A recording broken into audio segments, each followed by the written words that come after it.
ऐसे भगवान शिव ने कहा, हरि देवी मैं अमर हूं। आप अमर? हाँ हाँ मैं अमर हूं।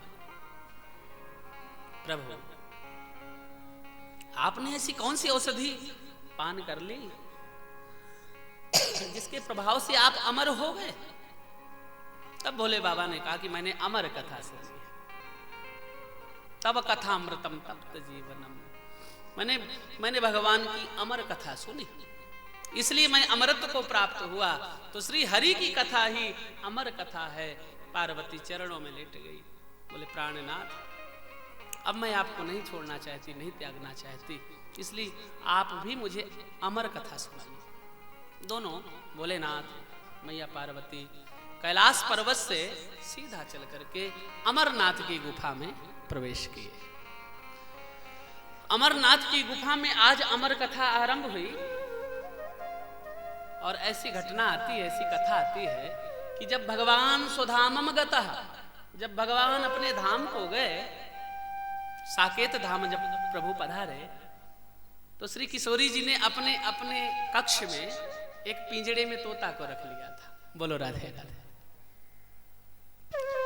श्री किशोरी जी ने पिंजड़े में तोते को रखा और उस तोते से कहते थे, अरे शुक तू कृष्ण भज, कृष्ण कह, कृष्ण कृष्ण कृष्ण। रात दिन वो किशोरी, वो राधा जी उस सुख को कृष्ण नाम का उच्चारण कराती। एक दिन अपनी गोदी में उस तोते को लिया श्री लाडली जी ने, किशोरी जी ने, और किशोरी जी ने उस सुख से कहा तोते से, अरे तोते देख कलयुग आने वाला है, तू यहां से जा और कलयुग में मेरे प्राण प्रीतम की कथा का प्रचार करना, मेरे प्रीतम की कथा कहना। इसलिए कथा का प्रचार कैसे हो, मेरे मेरे प्राण प्रीतम की महिमा कैसे कलयुग में बढ़े, ये कार्य तुझे करना है। तो उस तोते से कहा तू जा मेरे प्रीतम के नाम का प्रचार कर।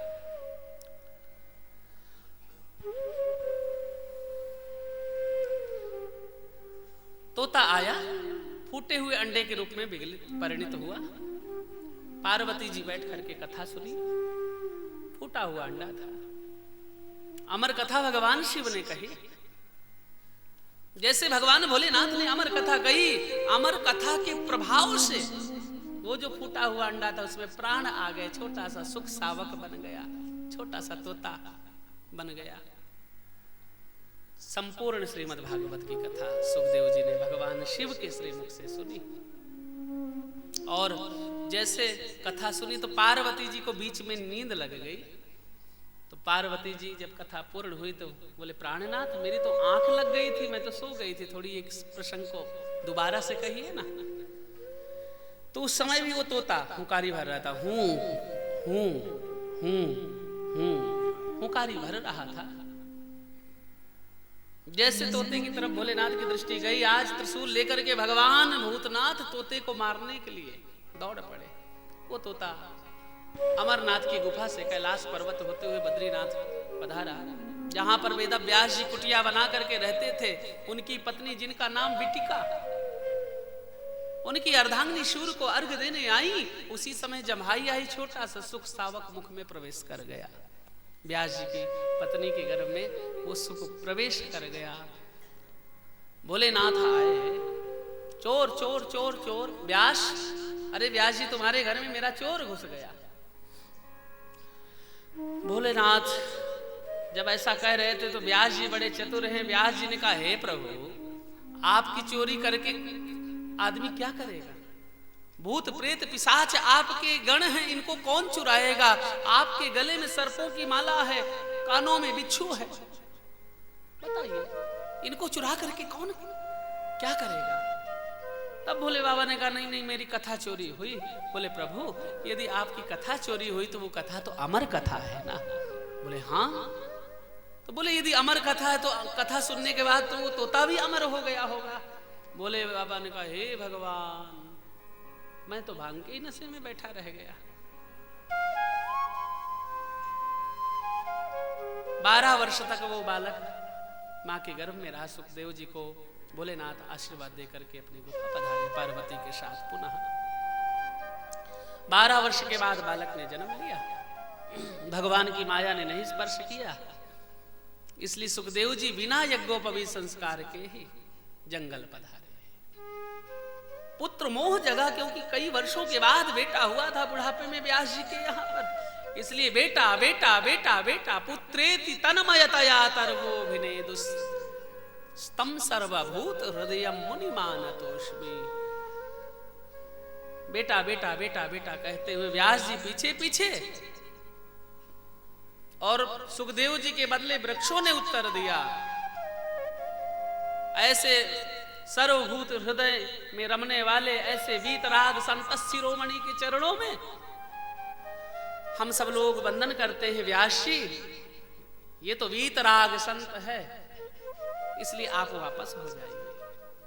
तो यम प्रव्रजंतम अनुपेतम अपेत कृत्यम द्वैपायनो विरह का तरया जुहावा पुत्रेति तन्मयतया तरवोभिनेदुस् स्तम सर्वभूत हृदयम मुनिमानतोष्मि। ऐसे सर्व हृदय में रमने वाले श्री सुखदेव जी के चरणों में हम लोग वंदन करते हैं। श्री सुखदेव जी का प्राकट्य हुआ।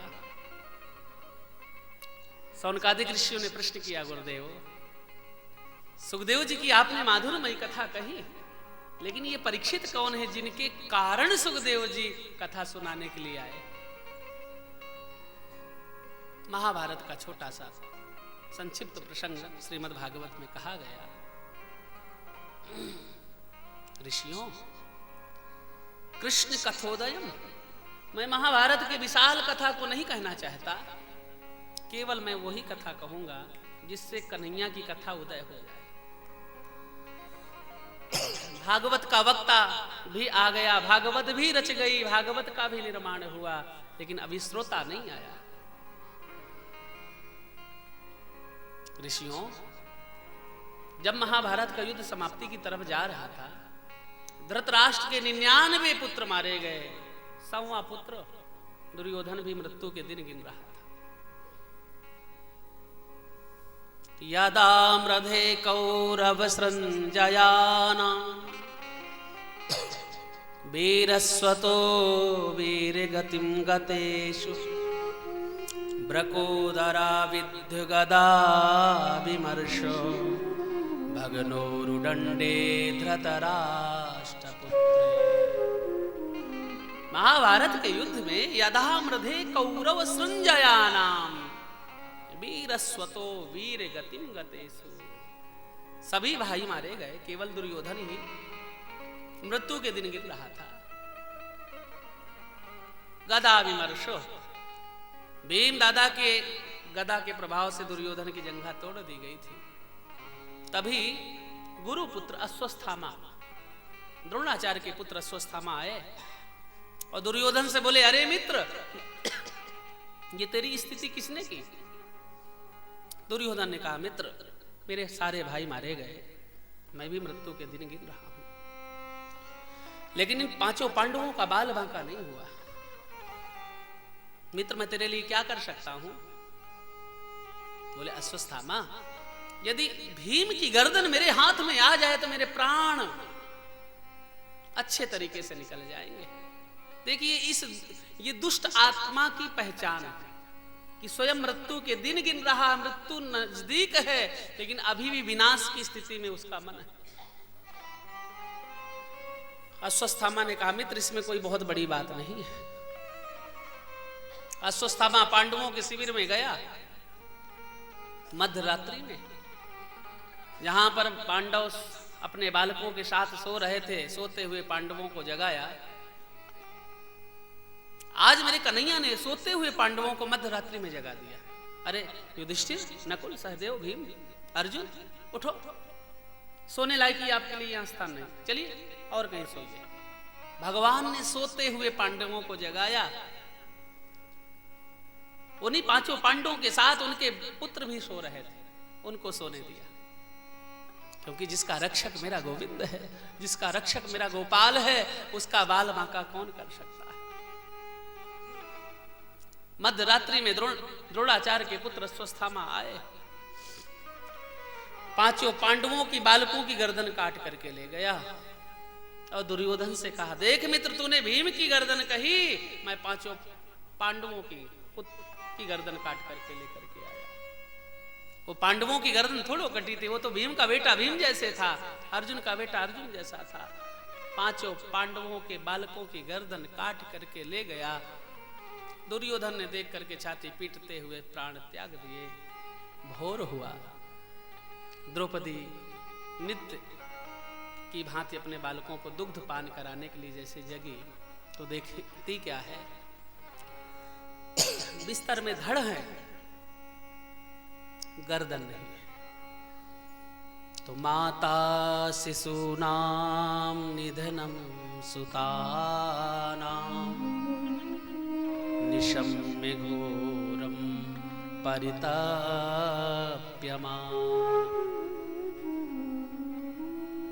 आज द्रौपदी की आंखों में आंसू।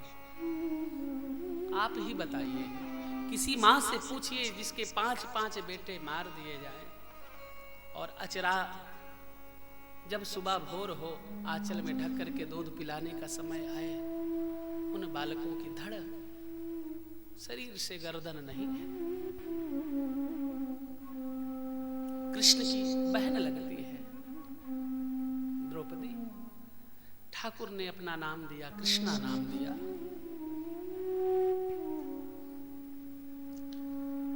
रोती बिलखती हुई अपनी सास के चरणों में लेटी। सास के चरणों में जाकर के बोली, माँ मेरी तो गोदी छिन गई। मैं तो, मेरी गोदी में 5 खिलौने जो खेल रहे थे, 5 खिलौने मिट गए। लगता है किसी ने हमारे से शत्रुता करी। इन अबोध बालकों का क्या दोष था? भगवान ने नेत्र बंद करके देखा तो ये तो जो कर्म किया हुआ था, दुष्कर्म, ये तो गुरु पुत्र द्रोणाचार्य का, द्रोणाचार्य के पुत्र अश्वत्थामा का है। अर्जुन से कहा, अर्जुन ये जो बालकों का हत्यारा, ये तो अश्वत्थामा है। अर्जुन ने प्रतिज्ञा करी, मैं भरी सभा में प्रतिज्ञा करता हूं, मैं उस दुष्ट को पकड़ करके द्रौपदी तेरे सामने अभी लाता हूं। रथ पर सवार होकर के अर्जुन अश्वत्थामा को पकड़ने गए। अश्वत्थामा ने ब्रह्मास्त्र का प्रयोग अर्जुन की तरफ छोड़ दिया। वो ब्रह्मास्त्र जला करके अर्जुन को नष्ट करना चाहता था। अर्जुन ने कृष्ण से कहा, कृष्ण तू तो रथ का मालिक है, मेरे जीवन की डोरी तेरे हाथ में है। अब चाहे तू मार चाहे जिला, दीन बंधु दीनानाथ, मेरी डोरी तेरे हाथ, जीवन की डोरी तेरे हाथ। इसलिए अर्जुन ने आज कन्हैया के चरणों में समर्पण किया। कृष्ण कृष्ण महाबाहो भक्तानां भयंकर, त्वमेको दैहमानानाम् अपवर्गोऽसि संसृते। हे कृष्ण कृष्ण कृष्ण कृष्ण कृष्ण कहते हुए अर्जुन चरणों में लेट गए। ये ब्रह्मास्त्र मुझे जला करके नष्ट कर देगा। आप मेरे सारथी हैं, आप मेरे मार्गदर्शक हैं, आप मेरे मालिक हैं, मुखिया हैं। भगवान मुस्कुराए। अर्जुन, कई बार लोहे को लोहा ही काटता है, विष की दवा विष ही होती है। तेरे पास भी भगवान ने, तूने भी तपस्या करी थी, भगवान शिव की साधना करी थी, तेरे पास भी ब्रह्मास्त्र है, तू भी ब्रह्मास्त्र चला दे। अर्जुन ने भी अपना ब्रह्मास्त्र चलाया। दोनों ब्रह्मास्त्र टकरा करके शांत हुए। अर्जुन ने अश्वत्थामा को पकड़ लिया। चल दुष्ट, बालकों का हत्यारा, चल द्रौपदी के सामने। आज द्रौपदी के सामने बालकों का हत्यारा अश्वत्थामा को पकड़ करके अर्जुन ले। आपने कथाएं कई जगह सुनी होंगी। आज भगवान कृष्ण द्रौपदी को अभी तक कृष्णा नाम नहीं दिया, केवल द्रौपदी कहते हैं। लेकिन आज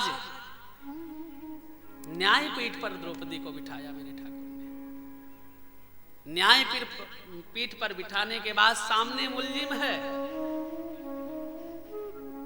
द्रौपदी देख, बालकों का हत्यारा अर्जुन पकड़ करके ले आया, अब तू न्याय कर, इसके साथ क्या करना। देखिए हम लोग घर में व्यापार करते हैं, घर को चलाते हैं, परिवार को चलाते हैं, व्यापार को चलाते हैं,